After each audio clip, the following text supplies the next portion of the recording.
प्रिय मित्रों, story time में आपका हार्दिक स्वागत है।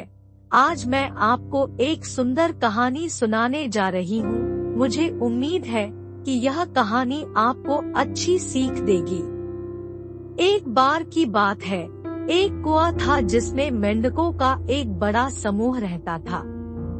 उनमें से अधिकांश युवा और ऊर्जा से भरे हुए थे, लेकिन एक बूढ़ा मेंढक था जिसे छोटे मेंढक प्यार से दादाजी कहते थे। दादाजी अपने दयालु और देखभाल करने वाले स्वभाव के लिए जाने जाते थे।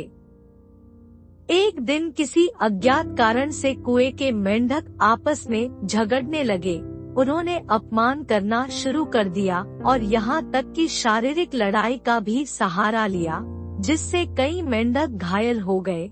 हंगामे के बारे में सुनकर दादाजी दौड़े दौड़े घटना स्थल पर पहुँचे और सभी को शांत कराने की कोशिश की, लेकिन किसी ने उसकी एक नहीं सुनी और उल्टा उस पर चिल्लाने लगा।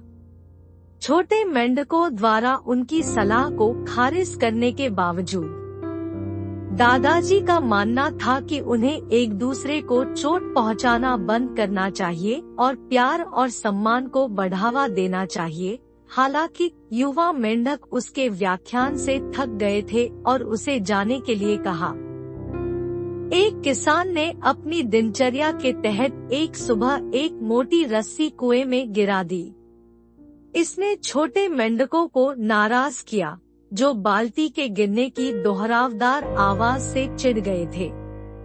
उन्होंने अपनी निराशा व्यक्त की और किसान को भगाने पर भी विचार किया। किसान जब भी कुएं पर आता, मेंढक चिल्लाने का अपना व्यवहार जारी रखते।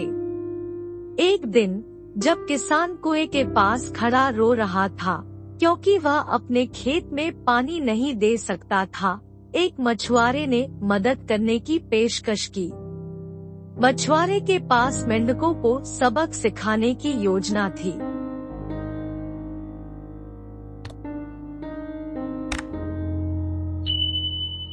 मछुआरा कुछ घंटों के बाद लौटा और उसकी खुशी के लिए उसने सभी मेंढकों को अपने जाल में फंसा पाया। हालांकि जैसे ही वह जाल को पकड़ने के लिए आगे बढ़ा, रस्सी से जुड़ा जोड़ टूट गया और मेंढक वापस कुएं में गिर गए। मछुआरा निराश होकर चला गया और किसान घटनाओं की बारी से निराश हो गया।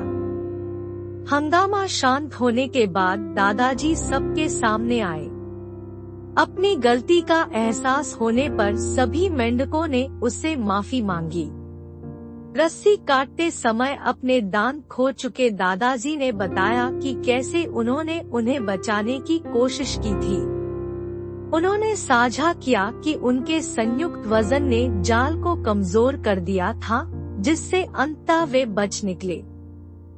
पश्चाताप महसूस करते हुए छोटे मेंढकों ने अपने बड़ों के प्रति आज्ञाकारी होने, सम्मान दिखाने और उन्हें फिर कभी अपमानित न करने का वादा किया।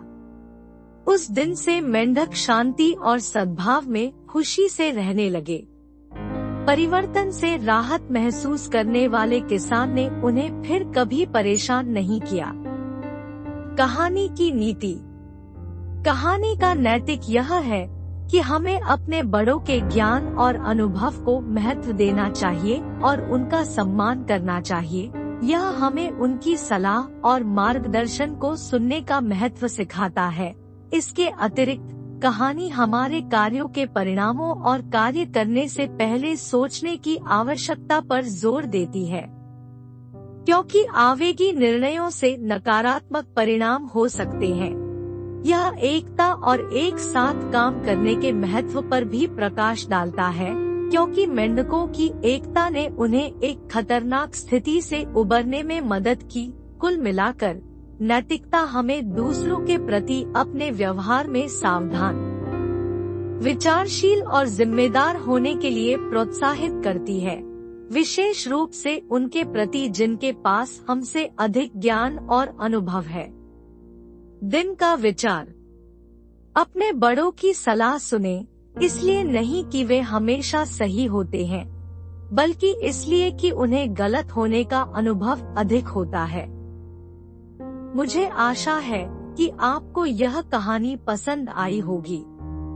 तो कृपया शेयर करें, सब्सक्राइब करें और बेल आइकन दबाएं। देखने के लिए आपको बहुत बहुत धन्यवाद।